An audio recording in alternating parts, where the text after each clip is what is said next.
राम राम साहब, जय माता जी की। स्वागत है आप सभी का आपके YouTube चैनल हिस्टोरिकल नॉलेज पर। फिर हाजिर है आपके बीच में एक नई ऐतिहासिक बात के साथ एक नए वीडियो के माध्यम से।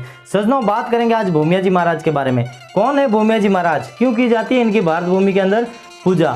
आज बात करेंगे अपने भारत भूमि के अंदर सर्वप्रथम जो भूमिया जी महाराज हुए, रूण के भूमिया जी सिंहदेव जी सांकला।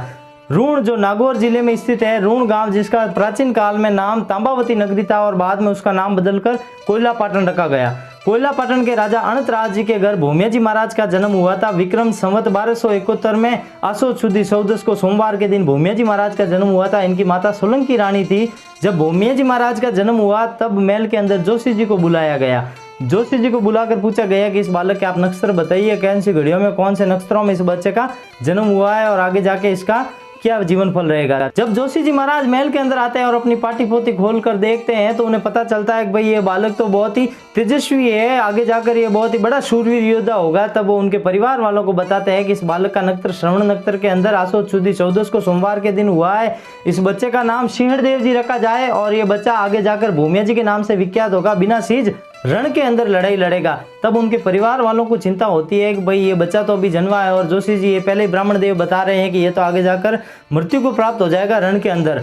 तब वो जोशी जी से कहते हैं ब्राह्मण देव, आप ऐसा करिए कि इस बच्चे का जो नामकरण किया है वो आप बदल दीजिए, इसका नाम कुछ दूसरा रख दीजिए। शायद ऐसा करने से इसके जो कर्मफल है, आगे आने वाली जो कर्म गति है वो टल जाए और इसके नक्षत्र थोड़े चेंज हो जाए। तब जोशी जी ने कहा कि ये कोई कागज का पन्ना नहीं है जो मैं लिखा हुआ मिटा सकूं, ये तो विधाता ने जो लेख लिख दिए वो तो होना ही है, आगे जाके ये घटना तो घटित होनी है। तब उनके परिवार वालों ने विचार किया कि भाई राजपूत तो युगों युगों से युद्ध के अंदर वीर गति को प्राप्त होते आए, ये तो क्षत्रिय धर्म है, इस बात का दुख नहीं करना चाहिए, इस बात की तो खुशी मनानी चाहिए। उन्होंने भूमिया जी महाराज का नाम सिंहदेव जी सांकला रख दिया। सिंहदेव जी बचपन से ही शस्त्र और शास्त्र में बहुत ही रुचि रखते थे। उन्होंने बचपन से ही शस्त्र विद्या का बहुत ही अच्छा अध्ययन कर दिया था। बर्ची, ढाल, कपान, कटारी, भाला आदि की विद्या में वो बहुत ही निपुण हो गए थे। एक बार सिंहदेव जी अपने राज दरबार में बैठे थे, बचपन में ही साथियों के साथ बातचीत कर रहे थे। तब उन्होंने अपने साथियों और मंत्रियों से पूछा कि मैं ऐसे कौन से देवता की पूजा करूं जो युद्ध के अंदर मुझे युद्ध में सहयोग करे। तब उनके साथियों और मंत्रियों ने बताया कि आप ऐसा करिए, माँ भगवती चामुंडा की आराधना कीजिए। माँ भगवती चामुंडा ही ऐसी है जो युद्ध के अंदर आगेवानी रहती है, सबसे अगवानी वो माँ चामुंडा और माँ कालका है। सिंहदेव जी ने बचपन से ही माँ भगवती चामुंडा की आराधना करके माँ भगवती को प्रसन्न कर लिया था। तब भगवती माँ चामुंडा ने सिंहदेव को वरदान देते हुए कहा था, सिंहदेव तेरी टक्कर का योद्धा इस भारत भूमि में नहीं होगा और युद्ध के अंदर तेरा सामना कोई भी योद्धा नहीं कर पाएगा। माँ भगवती से वरदान पाकर सिंहदेव जी बहुत ही प्रसन्न हुए और सिंहदेव जी के 5 रानियां थी। उस टाइम में दिल्ली के ऊपर अलाउद्दीन खिलजी का शासन चलता था। अलाउद्दीन खिलजी ने ऐसी कुप्रथा चला रखी थी, एक ऐसा नियम बना दिया था कि जिनके यहाँ भी नई शादी होगी उनका डोला बादशाह की हरम में जाएगा, बादशाह के महल में डोली जाएगी और वो जब चाहे जिसके घर से डोली बुलवा लेता था। डोली का मतलब ये होता है जिसके यहाँ भी नई शादी होती है या बादशाह की नज़र जिस भी औरत पे पड़ जाती थी, उनको अच्छी बात आती थी, तब वो उनके यहाँ से डोला मंगवाते थे। उनकी औरत को डोली के अंदर बिठाकर बादशाह के हरम में भेजा जाता था और जब बादशाह का मन भर जाता था तब वो उनको वापस भेज देता था।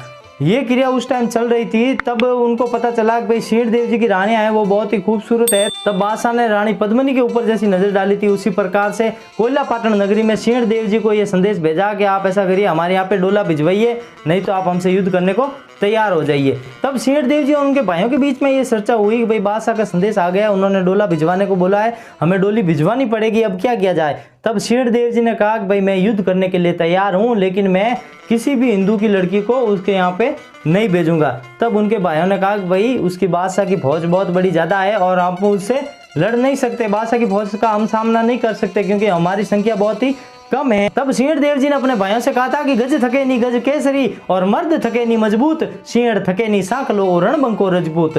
सिंहदेव जी उनमें से नहीं है जो बादशाह की बड़ी फौज को देखकर डर जाए, मैं उनमें से हूँ जो अकेले बादशाह की पूरी फौज का सामना कर सकता हूं। तब उनके भाइयों ने कहा भाई युद्ध करके हमें क्या करना है, युद्ध करके फालतू में इतनी बड़ी बहस होगी, इतना नरसंहार होगा, उससे अच्छा ये करते हैं बादशाह के साथ में कुछ कपट कर देते हैं। तब सिंहदेव जी ने क्या किया, महल के अंदर जो एक दासी थी जो महल के झूठे बर्तन साफ करती थी, घोड़ों की लीद साफ करती थी, उसको रानी बना करके बादशाह के साथ निकाह कर दिया और बादशाह के साथ भेज दिया। उसको बोला कि भाई बादशाह को ये पता नहीं चलता चाहिए कि तुम कोई सांकलों के वंश की नहीं हो, उनको यही बताना कि भाई मैं सांकला वंश की हूँ और ये सब मेरे भाई है। दासी को तो कोई तकलीफ थी नहीं क्योंकि दासी तो कोयलापाटन में घोड़ों की लीद साफ करती थी, महल के झूठे बर्तन साफ करती थी और उसकी जब शादी दिल्ली के बादशाह से करवा दी गई तो वो तो बेगम बनकर आराम से रहने लगी। इसी प्रकार से समय चलता गया और दासी गर्भवती हो गई। 9 महीने पूरे हुए लेकिन दासी के कोई भी संतान उत्पन्न नहीं हो रही थी। दासी को प्रसव पीड़ा लग गई थी, वो पीड़ा के मारे मर रही थी। बादशाह ने अपने सभी काजी हकीमों को बुला लिया, अच्छे से अच्छी दाई को बुला लिया और दिखा दिया, लेकिन उस दासी के पेट से बच्चे का जन्म नहीं हो रहा था। प्रसव पीड़ा में वो मरी जा रही थी। तब बादशाह की बाकी बेगमों ने आकर पूछा, सांकली रानी तुझे तकलीफ क्या है, किस कारण से तेरा प्रसव नहीं हो पा रहा है? अच्छे से अच्छे काजी हकीमों को तुझे बता दिया, अच्छे से अच्छी दाई को तुझे दिखा दिया, लेकिन फिर भी तेरी प्रसव पीड़ा नहीं मिट रही है। तब दासी ने उन बेगमों से कहा कि मेरी नगरी के अंदर, महल के अंदर जो शिव कुंड है उसका पानी लाकर जो मुझे पिला दिया जाए तो मेरी प्रसव पीड़ा मिट जाएगी, मेरी वेदना खत्म हो जाएगी और बालक का जन्म हो जाएगा। जब ये बात बादशाह को पता चली तो उसने अपने घुड़सवार को बुलाया और घुड़सवारों से कहा कि अपने तेज दौड़ने वाले घोड़ों के साथ में कोयलापाटन नगरी जाओ और वहां से शिव कुंड के अंदर से जल की झाड़ी भर के लेकर आओ ताकि बेगम की प्रसव पीड़ा मिट सके। अब वहां से घुड़सवार आते हैं कोयलापाटन नगरी में। कोयलापाटन नगरी में रात के समय में वो पहुंचते हैं तो वहां पे नगरी के द्वार बंद हो जाते हैं। महल के दरवाजे बंद करके द्वारपाल वहां पे पहरा दे रहे थे। अब द्वारपाल थे कुछ ऐसे ही मजाकी टाइप के।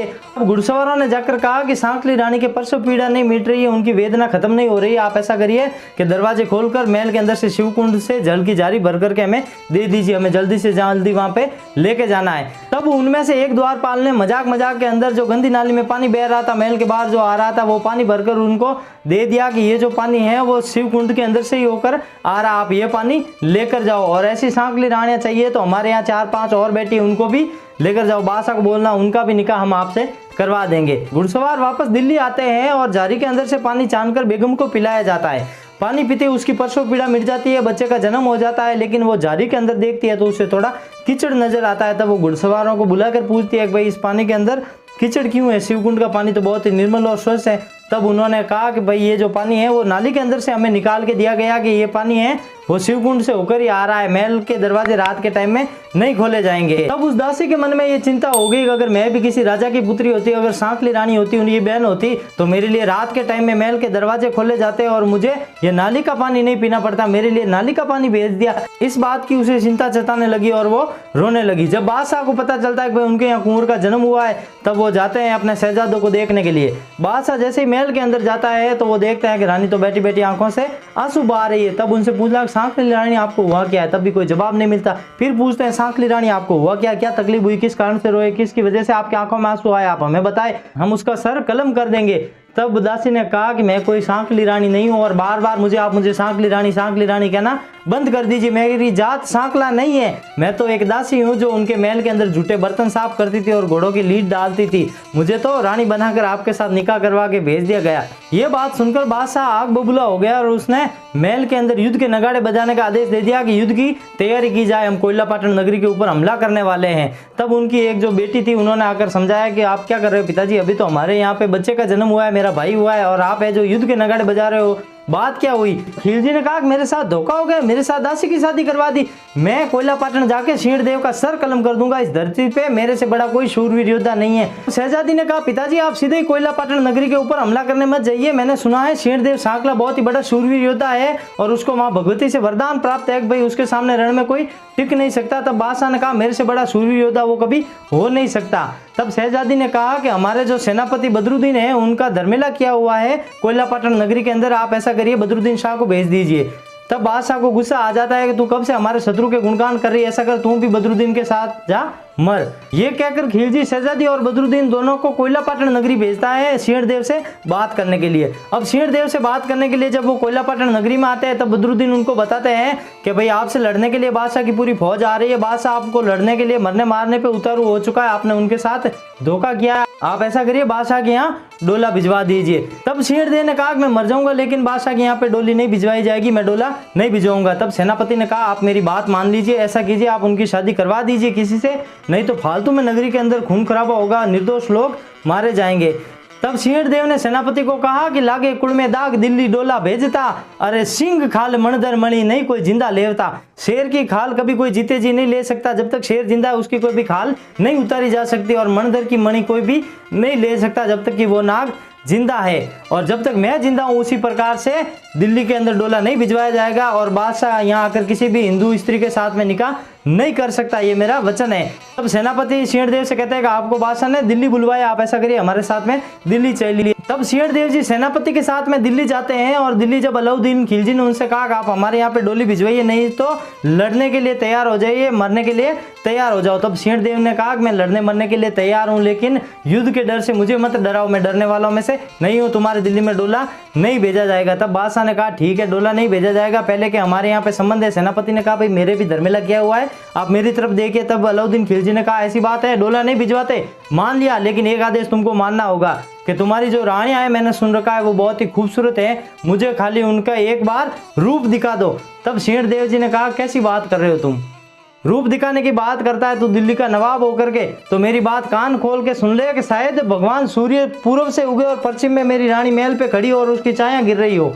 पूर्व से सूर्य उगे, महल के ऊपर खड़ी मेरी रानी की छाया पश्चिम में गिर रही हो, उसकी छाया तक का स्पर्श मैं तुझे नहीं होने दूंगा। ये बात कान खोल के अपने जहन के अंदर उतार ले। इस बात से अलाउद्दीन खिलजी को गुस्सा हो गया, तो ऐसा कर मरने के लिए तैयार हो जा। तब सिंहदेव जी ने भरे दरबार के अंदर अलाउद्दीन खिलजी को चुनौती देते हुए कहा कि क्या औकात तेरी बादशाह, लड़े तो मुझसे आए, अरे इन पाटन नगरी माए विने तपे सिंहड़ दे राय, दाढ़ी मूछ काटू तेरी, छुड़ी दूं पहनाए और तिरिया रूप बनाए के तन दिल्ली दूं भिजवाए। कहाँ तू बात कर रहा है, तेरी दाढ़ी मूछ कलम करके छुड़िया पहना के वापस स्त्री का रूप बनाकर दिल्ली भेज दूंगा, अगर जो कोयला पाटन नगरी के ऊपर तूने खराब नजर भी डाली तो।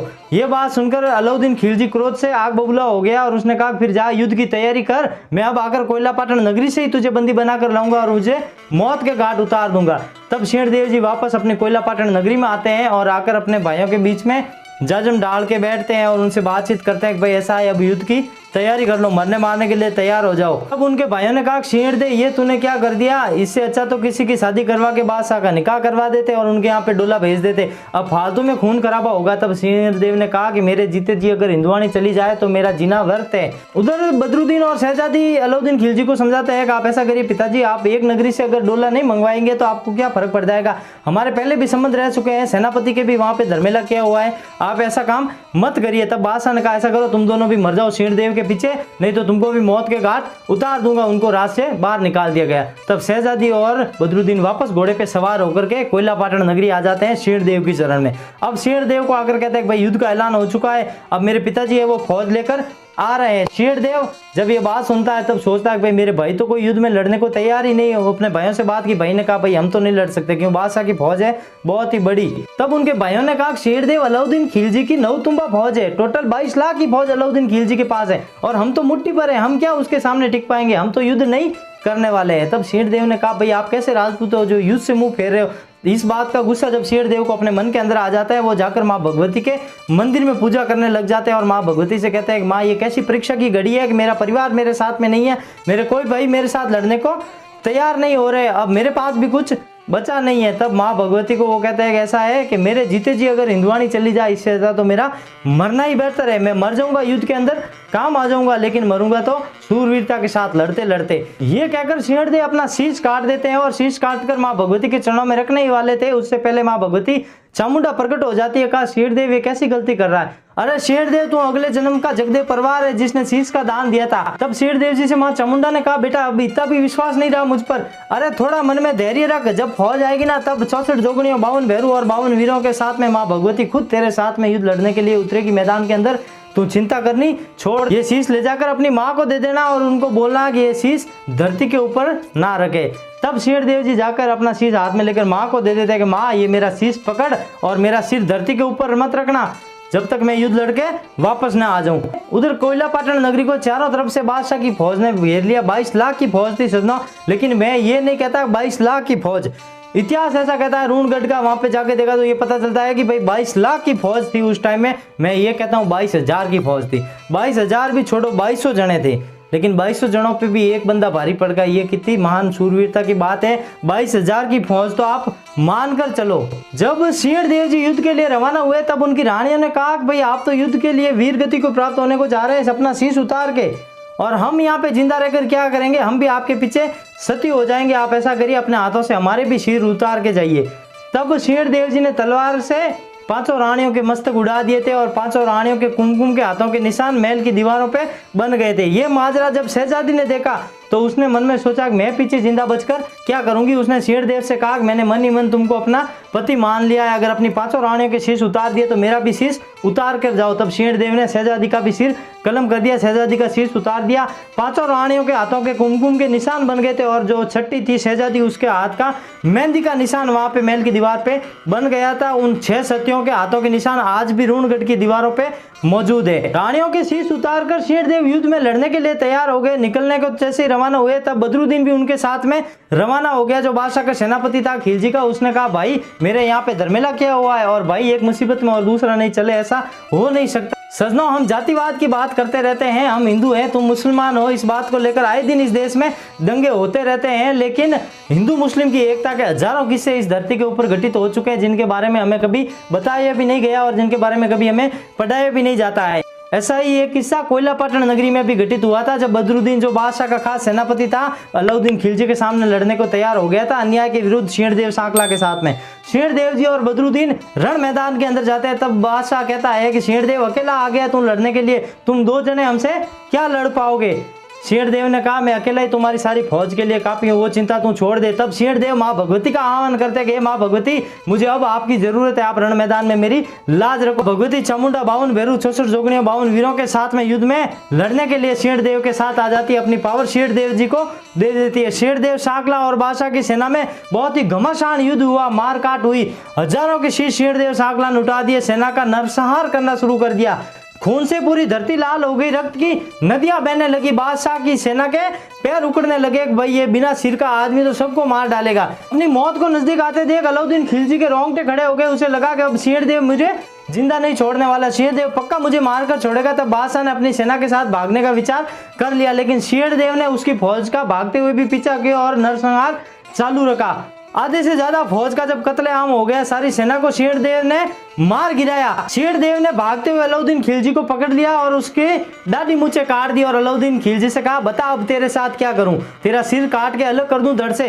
तब अलाउद्दीन खिलजी ने कहा मैं तेरी गोरी गाय हूं, मुझे माफ कर दे, मेरे से भूल हो गई, मैं आइंदा से ऐसी गलती कभी नहीं करूंगा और कभी तेरी नगरी के ऊपर आंख उठाकर भी नहीं देखूंगा।